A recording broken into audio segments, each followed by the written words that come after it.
What's up, y'all? This is 10X Generation. This is my road to $1 billion. I'm building a decentralized cloud gaming platform so you can earn passive income sharing your PC and your games with others through the internet. Um, Today is the first day back from my little staycation, and I did exactly what I said I was going to do. I got back to work, got back to my diet. Actually, the diet thing, I had a lot of sweets. Hopefully that doesn't mess me up for tomorrow, but back to eating correctly, back to, for the most part, back to working, and back to exercising and all that. Went to the gym, did all my stuff. In terms of work, what did I do today? So I got back in the swing of things. I made some more API routes.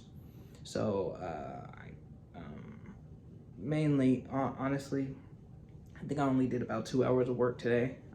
Those numbers are gonna go up tomorrow. But I made it so that you can actually host the computer now. So you can add a computer, add games to a computer. Now you can host the computer and say how much time you want to host it for. And that makes it so that those computers are searchable. I made it so that only the computers that are currently available or currently hosting are the ones that you can find when you search. Um, and yeah, yeah. But I'm running into this issue that kind of keeps me from being able to um, develop for really long. So I don't know why this is happening, but I'm using Firebase authentication to make it so that I can sign in with a Google account and maybe eventually other providers like Facebook or Microsoft or something. Probably not, but maybe. Um, so it has that sign in with Google button, and I have profiles for that. But I am doing this on localhost, so the entire site, that web app, whatever you want to call it, is being hosted on my computer. And in order to make it so that these I can use Firebase authentication, I need to tell it what IP addresses are allowed to access the Firebase, right? It's one of the security protocols. So usually what you would do is spin up a server, you attach it to a domain, and then you put in that domain into the allowable domains, right? For the sign in with Google and all that stuff. But because I don't have it hosted on the cloud or anything, I have it hosted on my computer. It it's like it goes in and out.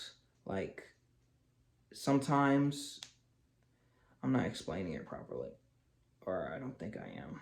Maybe you guys get it, but basically I have to put in my own personal IP address as one of the allowable IP addresses to use the authentication. But I think what's happening, I'm not fully sure and I don't really have evidence for it, but what I think is happening is that sometimes my IP address will change, and that makes it so that when I try to sign in, it doesn't work sometimes. And to refresh it, it takes a little while for it to refresh. So IP address may change or something, and then I go back into the console to update it to say, hey, yeah, this new IP address can use these Firebase authentication API calls. And then it'll take time. And then that little break messes me up. But I'm not exactly sure if that's the reason, because my IP address doesn't actually change. When I look at it, it doesn't actually change. It's the same thing.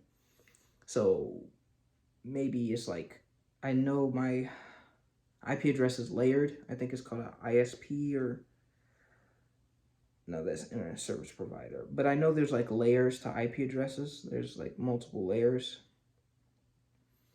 So maybe something inside of the layer changes. I don't know.